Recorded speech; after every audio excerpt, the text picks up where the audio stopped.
Hi friends, എന്തൊക്കെയുണ്ട് വിശേഷം? സുഖമായിട്ടിരിക്കുന്നു. അപ്പം നമ്മളിന്ന് ഉണ്ടാക്കാൻ പോകുന്ന ഒരു ബട്ടർ ചിക്കനാണ്. അപ്പോൾ അതിനാവശ്യമായിട്ട് ആദ്യം ചിക്കൻ നമുക്ക് മാരിനേറ്റ് ചെയ്ത് വെക്കണം. അതിനാവശ്യമായിട്ടുള്ള സാധനങ്ങൾ എന്ന് പറയുന്നത് കുറച്ച് മഞ്ഞൾപ്പൊടി, കുറച്ച് മുളക് പൊടി, പിന്നെ കസ്തൂരി മെത്തി കുറച്ചിടുക, കയ്യിൽ വെച്ചിട്ട് ഒന്ന് ജസ്റ്റ് പൊടിച്ചിട്ടിടുക. പിന്നെ ആവശ്യമായിട്ടുള്ള ഉപ്പ് ചേർക്കണം.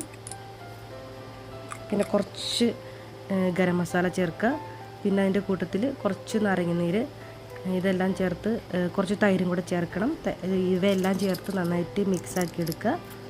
ഈ മിക്സാക്കിയിലേക്കാണ് നമ്മൾ ചിക്കൻ ചേർക്കാൻ പോകുന്നത്. ഏകദേശം ഒരു 750 ഗ്രാമോളം ചിക്കൻ നമ്മൾ എടുത്തിട്ടുണ്ട്. അത് ചെറിയ പീസാക്കി അരിഞ്ഞെടുത്ത ചിക്കനാണ്. ആ ചിക്കനാണ് നമ്മൾ ഇതിലേക്ക് ചേർത്ത് മാരിനേറ്റ് ചെയ്യാൻ പോകുന്നത്. പിന്നെ അതിലേക്ക് ചേർത്ത് മാരിനേറ്റ് ചെയ്തൊരു അരമണിക്കൂർ നമ്മൾ വെക്കണം. അപ്പോഴേക്കും അതെല്ലാം അതിനകത്ത് ചേർത്ത മസാലകളെല്ലാം അതിനകത്ത് പിടിച്ച് ചിക്കൻ നന്നായിട്ട് സെറ്റാകും.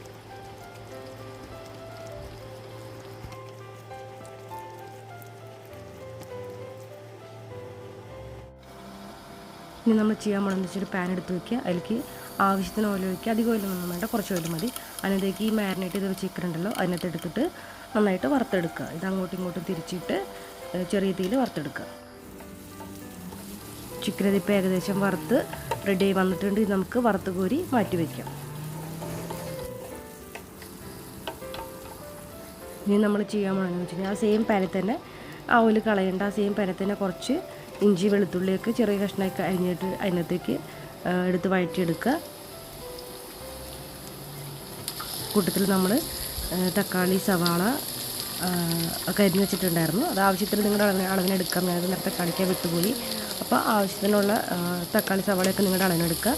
ഇപ്പോൾ ഈ ഇട്ട ഇഞ്ചിയും വെളുത്തുള്ളിയും ഇട്ടതിന് ശേഷം അത് കുറച്ചൊന്ന് വഴറ്റി വന്നതിന് ശേഷം നമുക്ക് അതിനകത്തോട്ട് അരിഞ്ഞ് വെച്ചിട്ടുള്ള സവാള ചേർക്കാം. കൂടത്തിൽ ഒരു 2 പച്ചമുളകും കൂടെ അരിഞ്ഞിട്ടതും കൂടി ചേർത്ത് നന്നായിട്ട് വഴറ്റിയെടുക്കുക.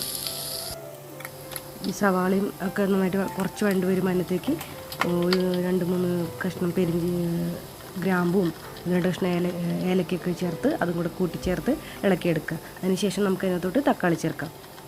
തക്കാളി നന്നായിട്ട് ഇളക്കി വഴറ്റിയെടുക്കുക. തക്കാളിയും സവാളയെല്ലാം ഇട്ടതെല്ലാം ഒരുവിധം വഴണ്ട് വരുമ്പോൾ നമ്മൾ അതിനകത്തേക്ക് അധികമൊന്നും വഴണ്ട് വരേണ്ട, ജസ്റ്റ് ഒന്ന് വെന്താൽ മതി. അത് വെന്ത് വരുമ്പോൾ നമുക്ക് ആവശ്യത്തിനുള്ള മഞ്ഞൾപ്പൊടി, മുളക് പൊടി ഒക്കെ ചേർക്കുക. ഗരം മസാലയൊക്കെ ചേർക്കുക. ഇത് വീട്ടിലുണ്ടാക്കിയിട്ടുള്ള ഗരം മസാലയാണ്, അതെല്ലാം ചേർക്കുക. ഇത് മൂന്നിട്ട് നന്നായിട്ട് ഒന്ന് ഇട്ട പൊടികളുടെ എല്ലാം ആ പച്ചമണം മാറാൻ വേണ്ടി അതുവരെ ഒന്ന് ഇളക്കി യോജിപ്പിച്ചെടുക്കുക. യോജിപ്പിച്ചെടുത്തതിന് ശേഷം നമുക്ക് തണുത്തതിന് ശേഷം ഒരു മിക്സിയിൽ അരച്ചെടുക്കേണ്ടതാണ്. നല്ല പേസ്റ്റായിട്ട് അരച്ചെടുക്കേണ്ടതാണ്.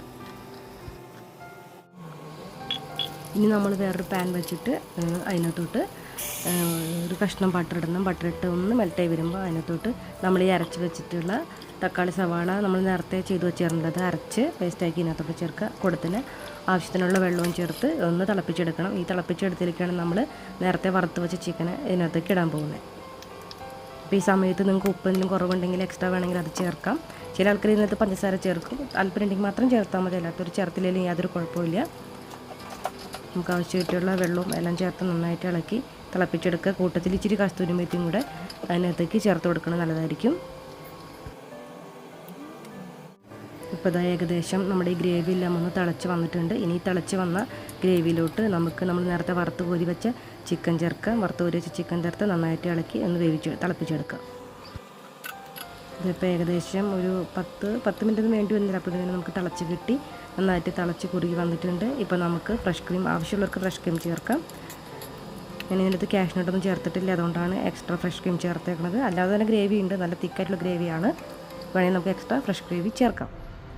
ഇപ്പോൾ ഇതാ നമ്മുടെ ബട്ടർ ചിക്കൻ റെഡിയായി വന്നിട്ടുണ്ട്. നല്ല ടേസ്റ്റി ആയിട്ടുള്ള ഗ്രേവി ആയിട്ടുള്ള ബട്ടർ ചിക്കൻ റെഡിയായി വന്നിട്ടുണ്ട്. ചില ആൾക്കാർ നമ്മൾ സവാള തക്കാളി മിക്സർ അരച്ചെടുക്കും, അത് ഒരു സ്ട്രെയിനറിൽ അരിച്ചെടുക്കാറുണ്ട്. ഞാനിവിടെ ചെയ്തിട്ടില്ല. അങ്ങനെ താല്പര്യമുള്ളവർക്ക് അങ്ങനെ ചെയ്തെടുക്കാം. നമ്മുടെ സ്വാദിഷ്ടമായ ബട്ടർ ചിക്കൻ ഇവിടെ റെഡി ആയിട്ടുണ്ട്. അപ്പോൾ എല്ലാവരും ഇത് ട്രൈ ചെയ്ത് നോക്കണം. ഈസി ആയിട്ട് ഉണ്ടാക്കാൻ പറ്റുന്നൊരു ബട്ടർ ചിക്കനാണ്. എൻ്റെ ചാനൽ ആദ്യമായിട്ട് കാണുന്നവരാണെങ്കിൽ അത് ലൈക്ക് ചെയ്യണം, സബ്സ്ക്രൈബ് ചെയ്യണം, സപ്പോർട്ട് ചെയ്യണം. പിന്നെ ഇത് കാണുന്ന ഈ കറുത്ത കഷ്ണങ്ങൾ എന്നൊക്കെ പറഞ്ഞ് നമ്മളിട്ട കസ്തൂരി മെത്തിയുടെ ഇതാണ് കാണുന്നത്. അതുകൊണ്ട് പേടിക്കാനൊന്നുമില്ല.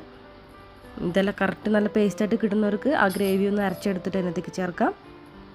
അപ്പോൾ എല്ലാവരും ഇത് ട്രൈ ചെയ്തൊക്കെ ലാസ്റ്റ് അവസാനമായിട്ട് നമുക്കിതാ കുറച്ച് മല്ലിയിലയും കൂടി തൂവി റെഡിയാക്കി എടുക്കാം. ഇപ്പം നമ്മുടെ ബട്ടർ ചിക്കൻ ഇവിടെ റെഡി ആയിട്ടുണ്ട്.